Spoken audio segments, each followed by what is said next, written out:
De acuerdo con Pescado, eso, todos los Carne alimentos animal. tendrían proteínas, todos los alimentos podrían proporcionarnos proteínas, ¿no? Todos. todos. Ok, o sea que realmente nosotros tendríamos exceso de proteínas, porque si todos los alimentos nos dan proteínas, Dice pues que no todos. estaríamos llenísimos de proteínas, ¿no? Pues en realidad estamos llenísimos de proteínas. Muy bien, Dana, solo la carne. Bueno, pero no solo la carne hace parte de y es lo que más proporciona a nuestro organismo son los alimentos cárnicos. Sí, algunas legumbres y, sí, César, ¿cuál carne de burro? Fue yo Dice le que dije come carne pescado de y usted burro. no me escuchó. Ay, Parece discúlpame, el oye. colmo. No, Qué no, no, ya pena, no, profe. qué pena, señorita Vera, herir tus susceptibilidades.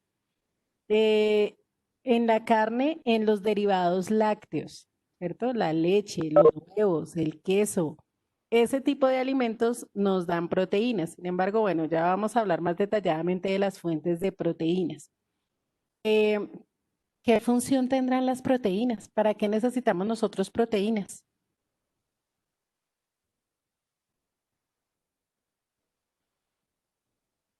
¿Para qué necesitaremos proteínas, chicos? Tener fuerza en los huesos, no sé, flexibilidad. Para los músculos.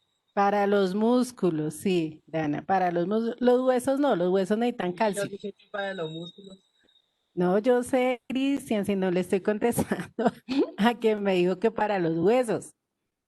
Los músculos necesitan la proteína principalmente porque ellas son, una de las funciones de las proteínas es ser constructoras. Entonces ellas están dentro del proceso de conformación como tal. En los huesos necesitamos más calcio, ¿no? Es un tejido diferente, el tejido óseo al tejido muscular. Bueno, entonces más o menos estamos más o menos ubicados dentro de lo que son las proteínas, por lo menos a nivel biológico. Vamos a hablar aquí desde las dos partes, desde lo biológico y desde lo químico. Y tenemos que empezar por definir las proteínas. Entonces, ¿qué son las proteínas? Básicamente son biomoléculas. ¿Por qué se llaman biomoléculas? Porque son moléculas asociadas a la vida, ¿cierto? Son compuestos químicos compuestos que están asociados a la vida, por eso se llaman biomoléculas. Básicamente las proteínas están formadas por cuatro elementos que son carbono, hidrógeno, oxígeno, nitrógeno y algunas de ellas pueden presentar otros compuestos como el azufre y el fósforo.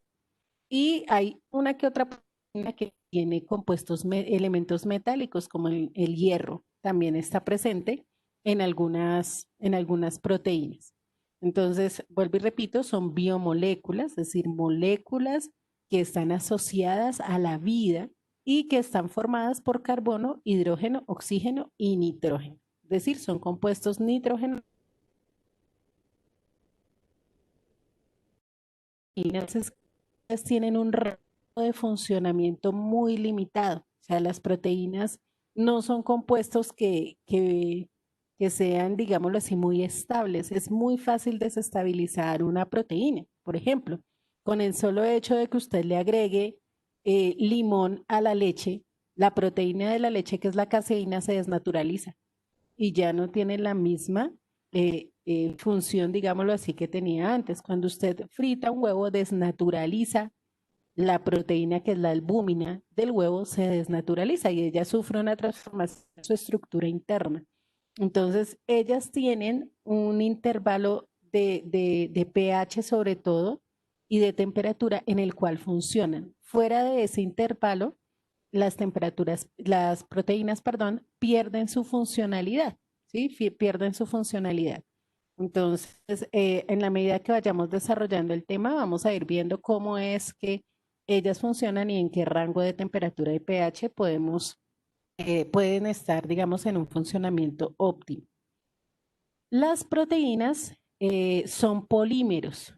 Recuerden que cuando hablamos de polímeros, hablamos de sustancias que tienen una serie de monómeros, que son las unidades estructurales de estos polímeros, Estas unidades estructurales se van encajando una a otra.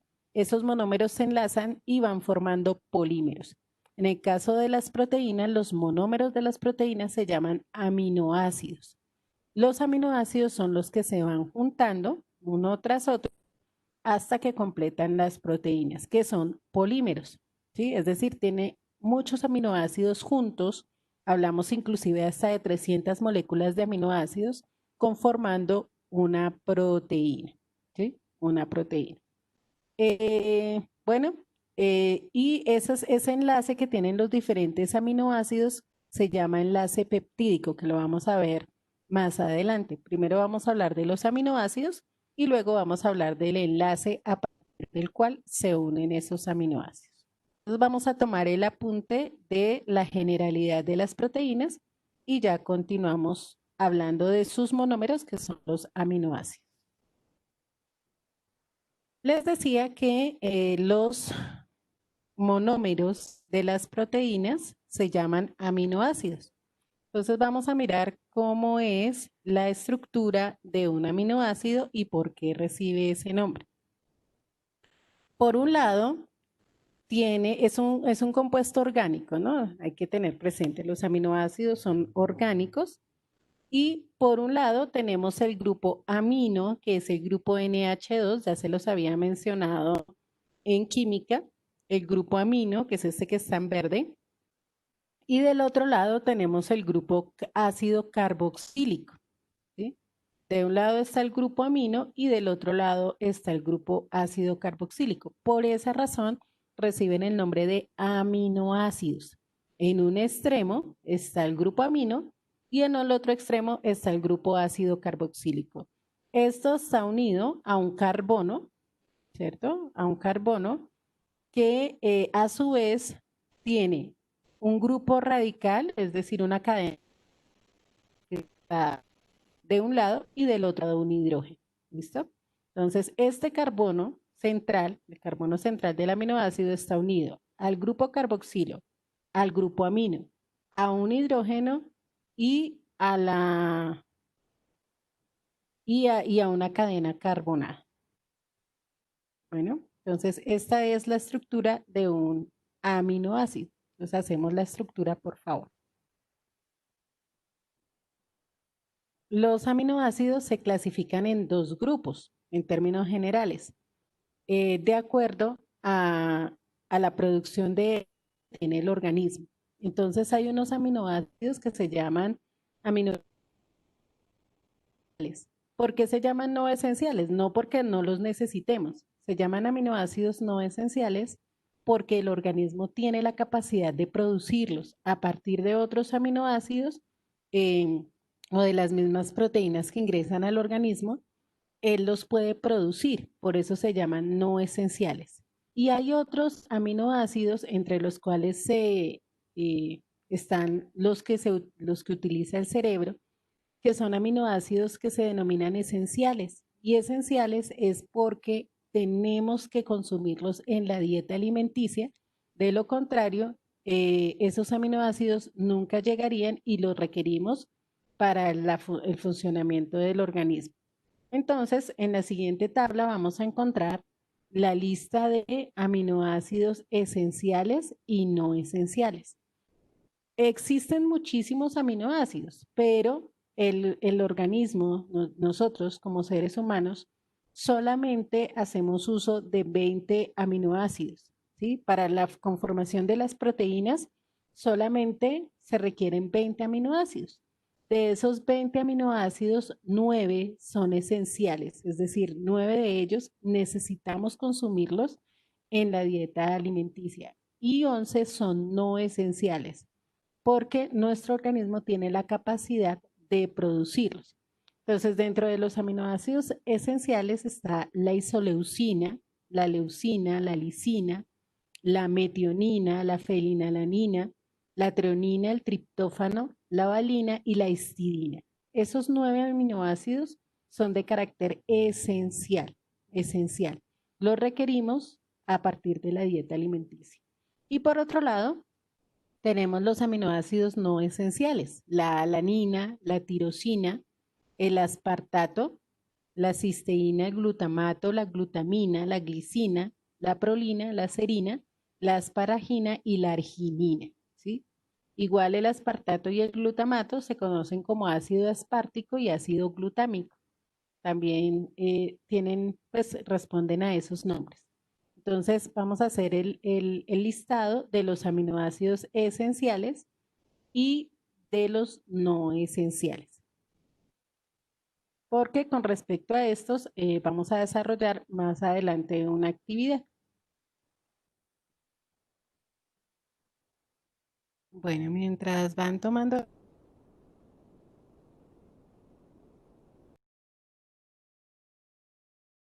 ¿no?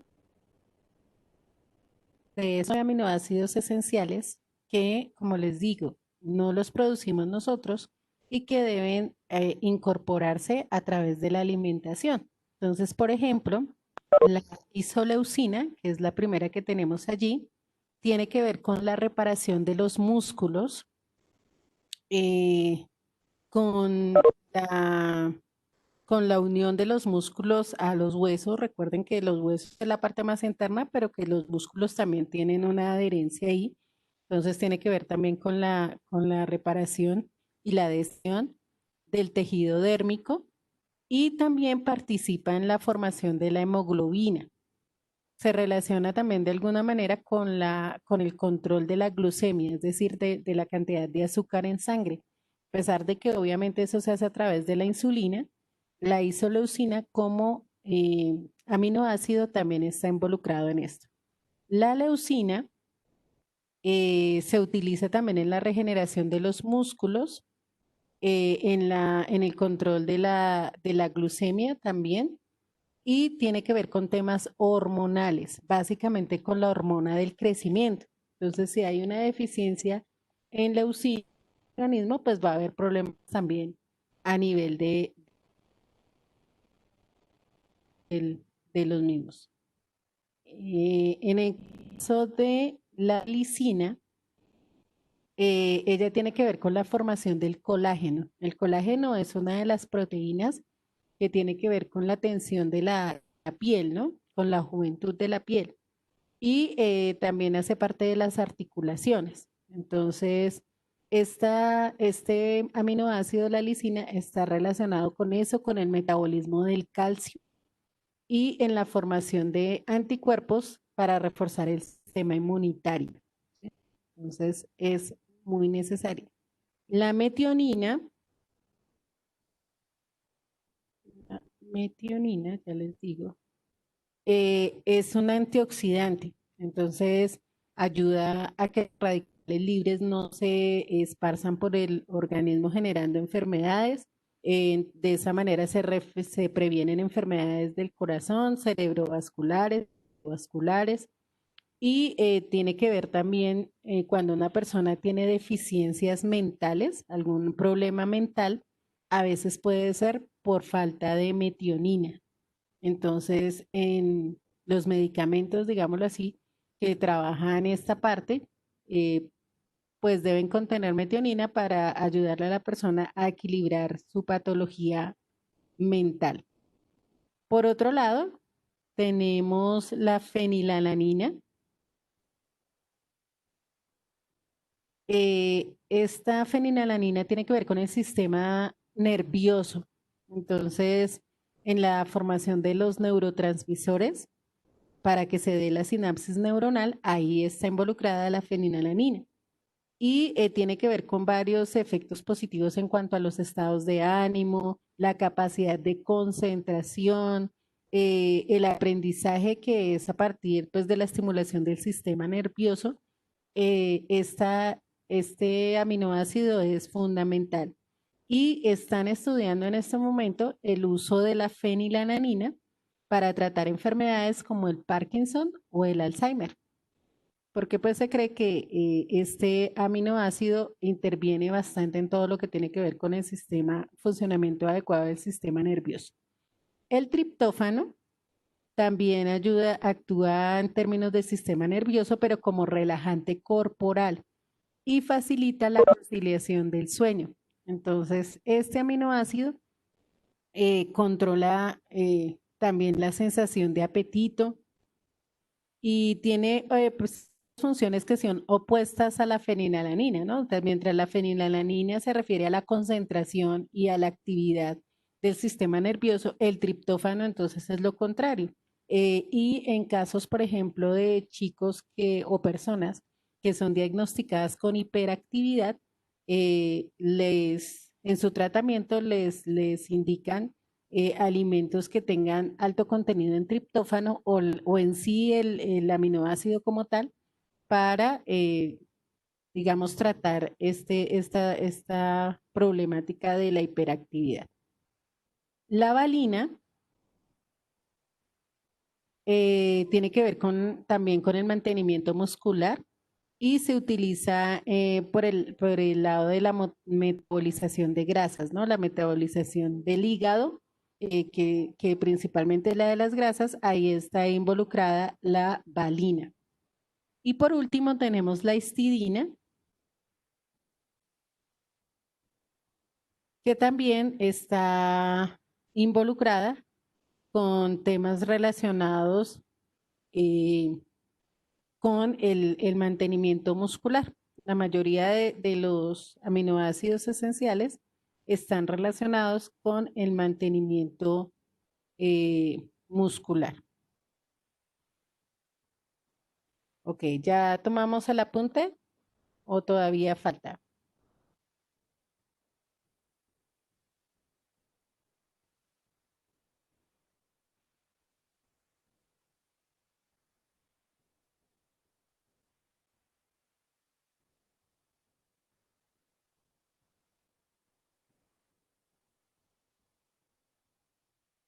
Bueno, entonces continuemos.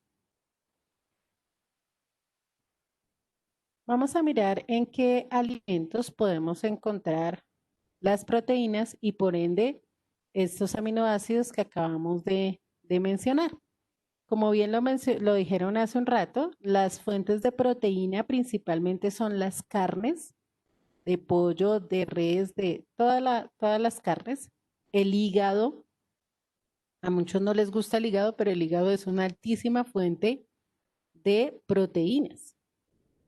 El pescado, la leche y sus derivados, como les dije hace un rato, queso, yogur, kumis, todos esos son alimentos que tienen proteína.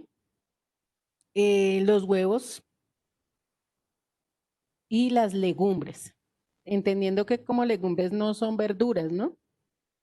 Cuando hablamos de legumbres, hablamos del frijol, de la arveja, la lenteja, ¿cierto? Lo que nosotros usualmente denominamos granos. Esas son las legumbres. Y ellas tienen también un alto contenido bueno, no tan alto como las carnes, al punto de que las personas que mantienen una dieta vegetariana o que son vegetarianos, no consumen proteína animal y entonces pues deben tener un alto consumo en las que les acabo de mencionar. Sin embargo, ellas no tienen la misma cantidad de proteína que tiene la carne. Entonces, digamos que no, no, no cumplen, o sea, con la misma expectativa en cuanto a lo que requiere un organismo si la alimentación es solamente de proteína vegetal.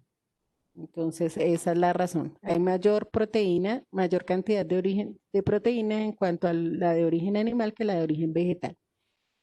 Ahora, hay unas proteínas que digamos se consumen son como artificiales, ¿no? Los deportistas sobre todo son los que consumen estas proteínas, que las consiguen así como en tiendas naturistas y básicamente se usan es para la formación de tejidos o para reemplazar algún tejido. Entonces, como quieren sacar, digámoslo así, fibra muscular, entonces consumen estas proteínas, pero o sea, tienen como función la reparación y la formación de nuevos tejidos. Como todo, hay que tener cuidado con los excesos porque si exceden las necesidades del organismo, entonces se empieza a producir amoníaco, ¿sí? Y estos tienen, el amoníaco es un compuesto que es altamente tóxico, entonces el exceso de proteínas en el organismo libera amoníaco y él es un tóxico.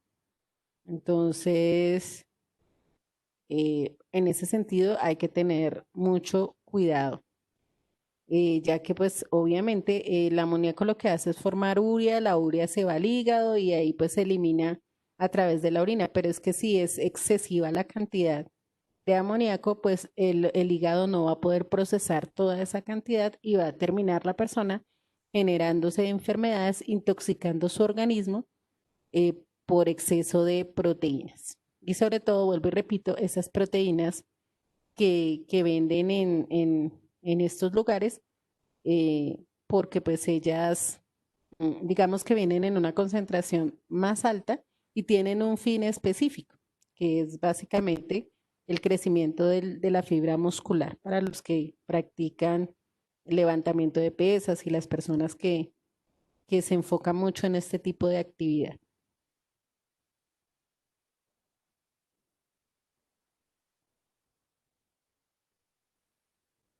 Bueno, tomamos el apunte de las fuentes de las proteínas y ya continuamos.